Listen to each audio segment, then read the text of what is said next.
কৃষকরা বাংলাদেশের প্রাণ। এই কৃষকদের পরিশ্রমের কারণে আমরা আজকে ভাতে মাছে বাঙালি।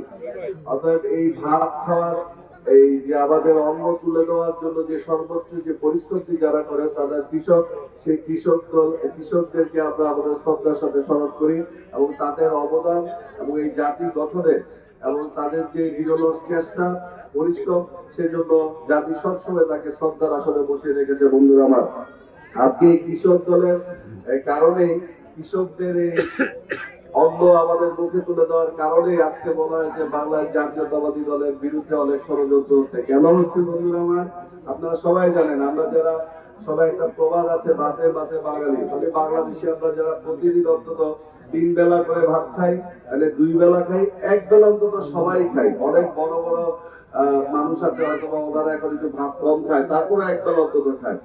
তাহলে বাংলাদেশের যে রাজনীতি, জাতীয়তাবাদী দলের যে রাজনীতি, যে প্রতীকটি আমরা বহন করি, সেটা হলো ধানের শীষ। অর্থাৎ বাংলাদেশের প্রত্যেকটি মানুষের জীবনে, প্রাত্যহিক জীবনে ধানের শীষের অবদান প্রতিদিনই পরিলক্ষিত হয়। যেহেতু আমরা ভাত খাই, ভাত খাওয়ার সাথে সাথে এই ধানের শীষের এই চিত্রটি আমাদের চেহারায় ফুটে ওঠে, আমাদের মনে মানসিকতায় ফুটে ওঠে, যার ফলে বাংলাদেশের অধিকাংশ মানুষের হৃদয়ে স্থান করে আছে জাতীয়তাবাদী দল, যেটা আজকে বাংলাদেশের অধিকাংশ রাজনীতিবিদদেরই একটি জ্বালার কারণ হয়ে দাঁড়িয়েছে।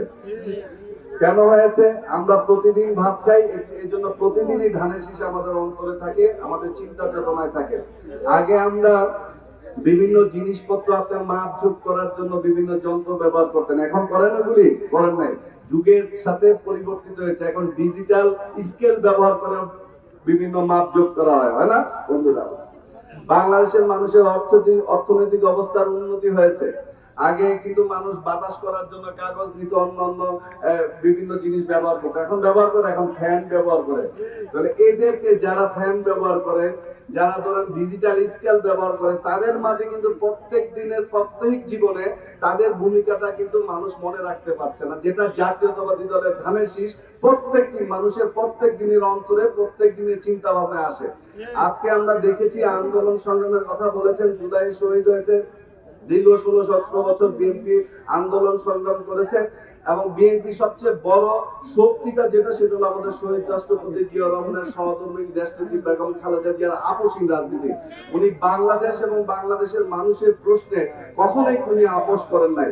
কিন্তু পক্ষান্তরে আমরা দেখতে পাই অনেক রাজনৈতিক দলের আজকে যারা নেতৃত্বে আসছেন, নেতৃত্বে যারা আসীন হয়েছেন, তাদেরকে দেখা গিয়েছে তারা বিগত দিনে এই ছাত্রলীগ, যুবলীগের নামে তাদের আন্ডারে থেকে রাজনীতি করেছে, এখন অন্য দলের রাজনৈতিক নেতা হিসেবে আবির্ভূত হচ্ছে। আবার আমরা কারো দেখছি যারা অনেক বড় রাজনৈতিক দলের বড় নেতা হিসেবে তারা আবির্ভূত হয়েছেন, তাদেরকেও দেখা যাচ্ছে যে কথায় কথায় শেখ মুজিবুর রহমানের প্রশংসা করতে করতে মুখে ফেনা তুলে ফেলেছেন। যার আপন বাবা, নিজের সন্তান হিসেবে আমরা 10 পুরুষ 12 পুরুষের নাম বলতে পারি না, কিন্তু তারা বলতে পারে। এইরকম চামচামি করা মানুষরা আজকে জাতীয়তাবাদী দলের সবাইকে, জাতীয়তাবাদী দলের প্রতি মানুষের যে আস্থা, সেই ভালোবাসাকে নষ্ট করার জন্য ষড়যন্ত্রে লিপ্ত হয়েছে। এদের বিরুদ্ধে আপনাদের সবাই সজাগ থাকতে হবে। আমরা বিশ্বাস করি আমাদের সবচেয়ে বড় প্রতিদ্বন্দ্বী আমরা নিজেরাই। আমরা জাতীয়তাবাদী দলের প্রত্যেকটি নেতাকর্মী চাই যারা জাতীয়তাবাদী দলের আদর্শে অনুপ্রাণিত হয়ে রাজনীতি করেন, সবাই ঐক্যবদ্ধভাবে রাজনীতি করবেন। ব্যক্তি পছন্দ আমাদের থাকতে পারে, বিভিন্ন পর্যায়ে থাকতে পারে, দলের সাথে সবাই এক এবং ঐক্যবদ্ধ হয়ে মাঠে থাকবেন, সেই প্রত্যাশা ব্যক্ত করে এবং কৃষক দল নারায়ণগঞ্জ মহানগর আরো